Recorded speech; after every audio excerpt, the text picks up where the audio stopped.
I'm now going to present the octave plus equivalents of various diatonic intervals in a way that will hopefully help you make the mental and oral, meaning ear training, connection between the smaller intervals that reside within the octave and their +7 counterparts, or their plus octave counterparts. So seconds become ninths, thirds become tenths, fourths become 11ths, fifths become 12ths, sixths become 13ths.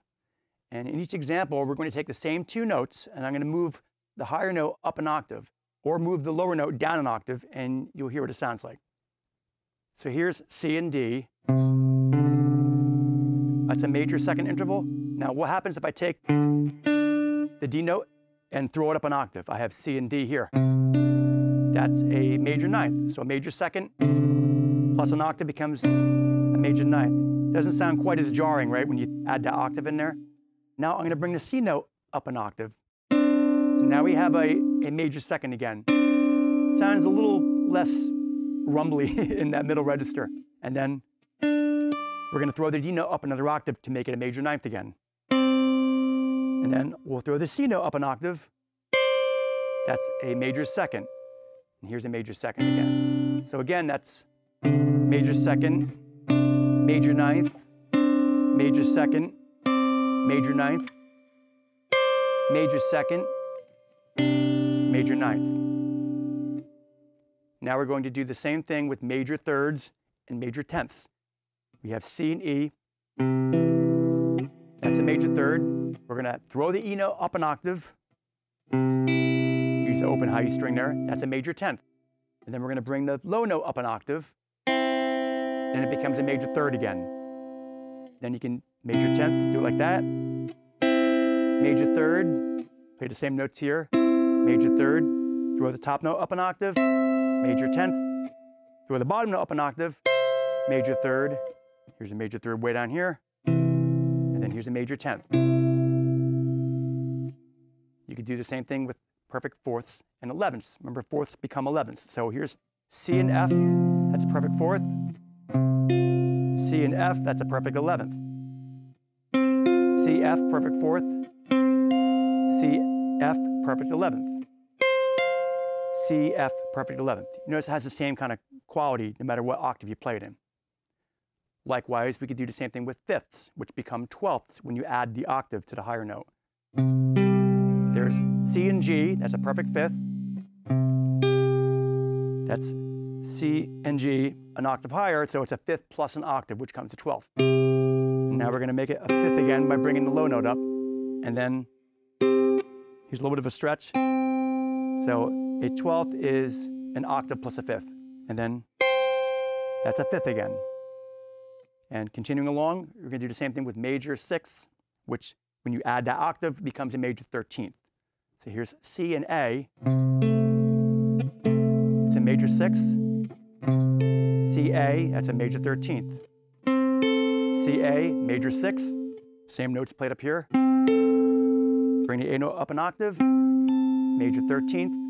Bring the C note up an octave. Becomes a major sixth again. Moving right along, we have minor seconds and minor ninths. So when you have these two notes, B and C, now get ready for this because this sounds lovely. B and C, that's a minor second interval. And then you take the C note, throw it up an octave, becomes a minor ninth. Not quite as offensive, right, as this. Then I'm going to bring the low note up. Then we have that attention-getting car horn sound, right? And then bring the C note up an octave, it's a minor ninth interval. Bring the B note up an octave, it's a minor second interval again. Yes, you don't want to hang out on that for too long, but it has its place in music. And then moving along, minor thirds and tenths. We're going to use, I'm using the notes within the C major scale here to demonstrate. A and C, minor third. Throw the C note up an octave. That becomes a minor tenth. That's a nice sound. Bring the A note up an octave. And it becomes a minor third again. Bring the C note up, minor tenth. Minor third, same notes. Minor third, drop the A note an octave, becomes a minor tenth. Minor third, same notes, minor third, minor tenth. And then lastly, we have minor 6 and 13ths. We're going to use the notes B and G. That's a minor 6th interval. Throw the high note up an octave.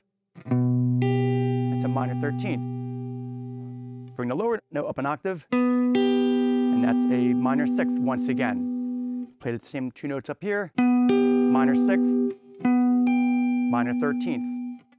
Down an octave, minor 6, minor 13th.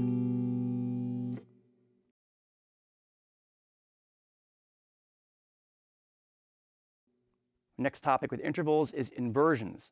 This is where things start to get a little tricky. Inverting an interval means either one, taking the lower of the 2 notes and raising it an octave so that it crosses over what was formerly the higher note in terms of pitch, and now it becomes the top note. Or 2, taking the higher note and dropping it down an octave so that it crosses over below the lower note and now becomes the lower note. And I like to call this leapfrogging because the notes jump over each other. So here's what happens when you take seconds. Major second, we'll play it here, C and D. Now I'm going to raise the lower note up an octave. Becomes a minor 7th. Major seconds become minor 7ths when inverted. C, D, major second, D, C, minor 7th. C, D, major second, and here's the same notes. Major second, and then minor 7th. See, we took the lower note, raised it an octave. Same notes here, minor 7th, raise this note up an octave so that it surpasses, it goes above the C note, and it becomes a major second again. So major seconds become minor 7ths. And likewise, minor seconds become major 7ths. Here's B and C, that dreaded half-step interval. That's a minor second. Now I'm going to take the low note B and raise it up an octave. That becomes a major 7th. So BC is a minor second. CB is a major 7th. And then we're going to raise the C note up an octave. Now it's a minor second once again. Here are the same 2 notes played up here. BC is a minor second, but CB is a major 7th. Here it is played in a different position. CB, major 7th, and then BC, minor second. We're going to go to major thirds now, which sound much more pleasing. Major thirds, when inverted, become minor 6th intervals. Okay? Major 6, minor third. Major third, minor 6. That's how it works. Okay? So you have the notes C and E. It's a major third. E to C is a minor 6.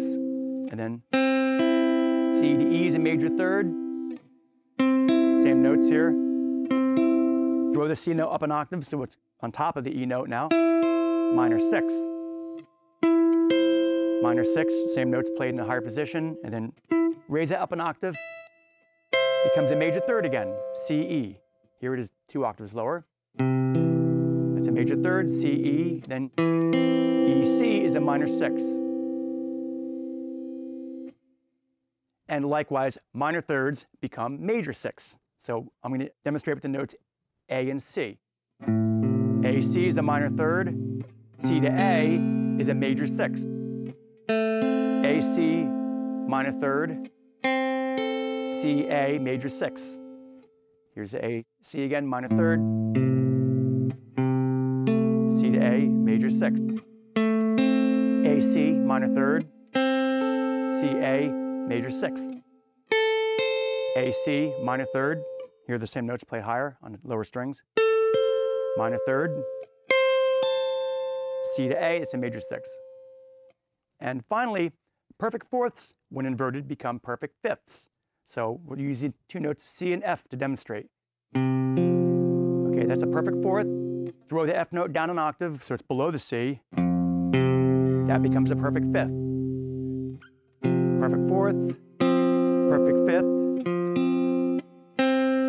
F, C. And now C, F, it's a perfect fourth. F, C is a perfect fifth. Here are the same things leapfrogging each other in a higher position. C to F, perfect fourth. F to C, perfect fifth. C to F, perfect fourth. F to C, perfect fifth. C to F, perfect fourth. So to summarize, major thirds become minor sixths, minor thirds become major sixths, major seconds become minor sevenths, minor seconds become major sevenths, perfect fourths become perfect fifths, and vice versa.